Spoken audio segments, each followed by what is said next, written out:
വയനാട് മുണ്ടക്കയിലെ ഉരുൾപൊട്ടലിൽ കാണാതായവർക്കായുള്ള തെരച്ചിൽ 6ാം ദിനമാണ്. റഡാറുകൾ ഉൾപ്പെടെയുള്ള അത്യാധുനിക സംവിധാനങ്ങൾ ഉപയോഗിച്ചാണ് തെരച്ചിൽ പുരോഗമിക്കുന്നത്. ചെളി നിറഞ്ഞ മേഖലകളിലാണ് ഇപ്പോൾ കൂടുതൽ പരിശോധനയും. ഇരുട്ടുകുത്തിയിൽ നിന്ന് 6 കിലോമീറ്റർ അകലെ ഉൾവനത്തിൽ ചാലിയാർ തീരത്ത് ഇന്ന് 2 ശരീരഭാഗങ്ങൾ കണ്ടെത്തി. വിവിധ ഗ്രൂപ്പുകളായി തിരഞ്ഞ് 500-ലധികം രക്ഷാപ്രവർത്തകരാണ് ഇപ്പോഴവിടെയുള്ളത്. 206 പേരെയാണ് ഇനിയും കണ്ടെത്താനുള്ളത്. ദുരന്തബാധിത മേഖലയിൽ പട്രോളിംഗും സുരക്ഷയും പോലീസ് ശക്തമാക്കിയിട്ടുണ്ട്. വനം വകുപ്പ് ഉദ്യോഗസ്ഥരുമായി ചേർന്നാണ് ചൂരൽമല, മുണ്ടക്കൈ പ്രദേശങ്ങളിൽ 24 മണിക്കൂറും പട്രോളിംഗ് നടത്തുന്നത്. വിവരങ്ങളുമായി ചൂരൽമലയിൽ നിന്ന് റോഷിപാലും, ചാലിയാർ തീരത്ത് നിന്ന് സിനോജ് തോമസും, മുണ്ടക്കയിൽ നിന്ന് അർജുൻ കല്യാടും നമുക്കൊപ്പം ചേരുന്നു. ആദ്യം റോഷിപാലിലേക്ക് പോകാം. റോഷിപാൽ, ഇപ്പോൾ അവിടെ ഐബോട്ട് ഡ്രോൺ ഉപയോഗിച്ചുകൊണ്ടുള്ള പരിശോധനയ്ക്കായി ഇപ്പോൾ റിട്ടയർഡ് മേജർ ജനറൽ ഇന്ദ്രബാലൻ അടക്കം എത്തിയിട്ടുണ്ട് എന്നാണ് ഞാൻ മനസ്സിലാക്കുന്നത്. അവിടെ ഡ്രോൺ പരിശോധനകൾ എപ്പോഴായിരിക്കും തുടങ്ങുക?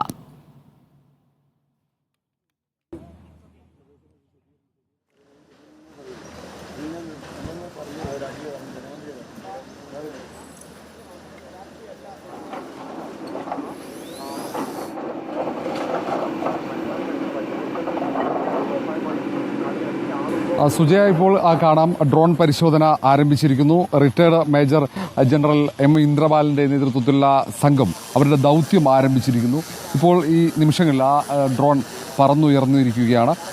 ഇവിടെ മണ്ണിനടിയിൽ ആരെങ്കിലും ഇനി കുടുങ്ങിക്കിടക്കുന്നുണ്ടോ എന്നതാണ് ഈ പരിശോധനയിലൂടെ ലക്ഷ്യമിടുന്നത്. അത് കണ്ടെത്താനുള്ള ഒരു അവസാനവട്ട ശ്രമമാണ്.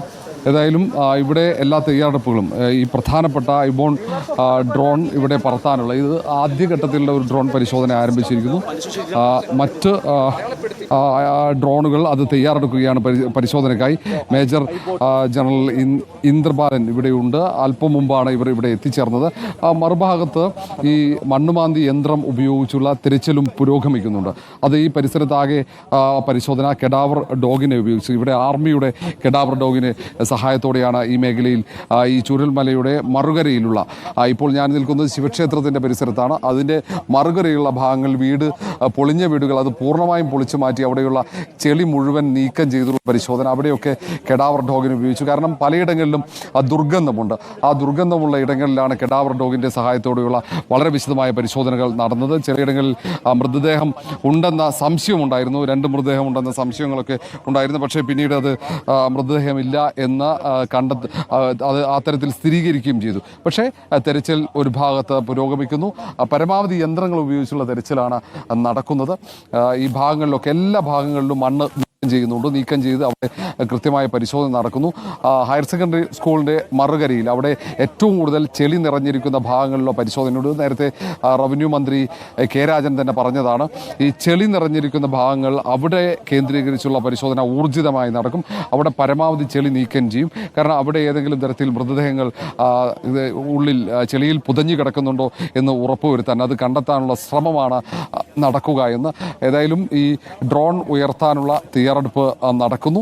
ഉടൻ തന്നെ ഡ്രോൺ ഈ ഇന്ദ്രബാലന്റെ നേതൃത്വത്തിലുള്ള സംഘം ഉപയോഗിച്ചുള്ള പരിശോധന, അതിൽ നിന്നും ലഭിക്കുന്ന സിഗ്നൽ അനുസരിച്ച് അവിടെ മണ്ണുമാന്തി യന്ത്രം ഉപയോഗിച്ച് മണ്ണ് മാറ്റിയുള്ള പരിശോധന അതിനുള്ള തയ്യാറെടുപ്പുകൾ ഇവിടെ ഒരു ഭാഗത്ത് നടക്കുന്നുണ്ട്.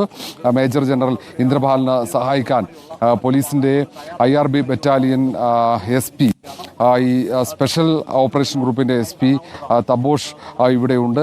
ആ തരത്തിൽ പോലീസും ഒപ്പം ഫയർ ആൻഡ് റെസ്ക്യൂ സംഘവും ഇവിടെയുണ്ട്. അല്പസമയത്തിനകം തന്നെ ഐബോൺ ഡ്രോൺ ഉയരും, പരിശോധന ആരംഭിക്കും. ഈ ഭാഗങ്ങളിലാകെ ചൂരൽമല ഭാഗങ്ങളിലാണ് ഇന്ന് തിരച്ചിൽ ഉള്ളത്. കാരണം മുണ്ടക്കൈ മുതൽ താഴോട്ടേക്ക് ഉള്ള ഭാഗങ്ങളിൽ പുഞ്ചിരിമുറ്റം ഭാഗത്ത് തെരച്ചിൽ ഏതാണ്ട് പൂർത്തിയായി കഴിഞ്ഞു എന്നാണ് മന്ത്രി രാജൻ പറഞ്ഞത്. അവിടെ ഇന്നത്തോടെ തെരച്ചിൽ അവസാനിപ്പിക്കാനുള്ള സാധ്യതയാണ്. ഇന്ന് വൈകിട്ട് ചേരുന്ന അവലോകന യോഗത്തിലാണ് അക്കാര്യത്തിലൊരു വ്യക്തമായ ഔദ്യോഗികമായ തീരുമാനമുണ്ടാവുക. അങ്ങനെയെങ്കിൽ ഇനി മുണ്ടക്കൈ മുതൽ താഴോട്ടേക്കുള്ള ഭാഗങ്ങളിലാണ് വളരെ വിശദമായി മണ്ണ് നീക്കിയുള്ള പരിശോധന ഉണ്ടാവുക.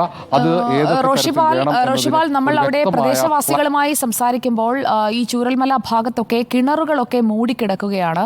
അവിടെയൊക്കെ ഉണ്ടായിരുന്ന പല മനുഷ്യരും ഓടിപ്പോയിട്ടുണ്ട്. ആ സമയത്തൊക്കെ രക്ഷപ്പെടാൻ ശ്രമിച്ചിട്ടുണ്ട്. പല വീടുകളും ഒപ്പം വീടുകൾക്ക് ചുറ്റുമുള്ള കിണറുകൾ, മുൻവശത്തൊക്കെ ഉണ്ടായിരുന്ന കിണറുകളൊക്കെ പൂർണ്ണമായും മൂടിക്കിടക്കുകയാണ്.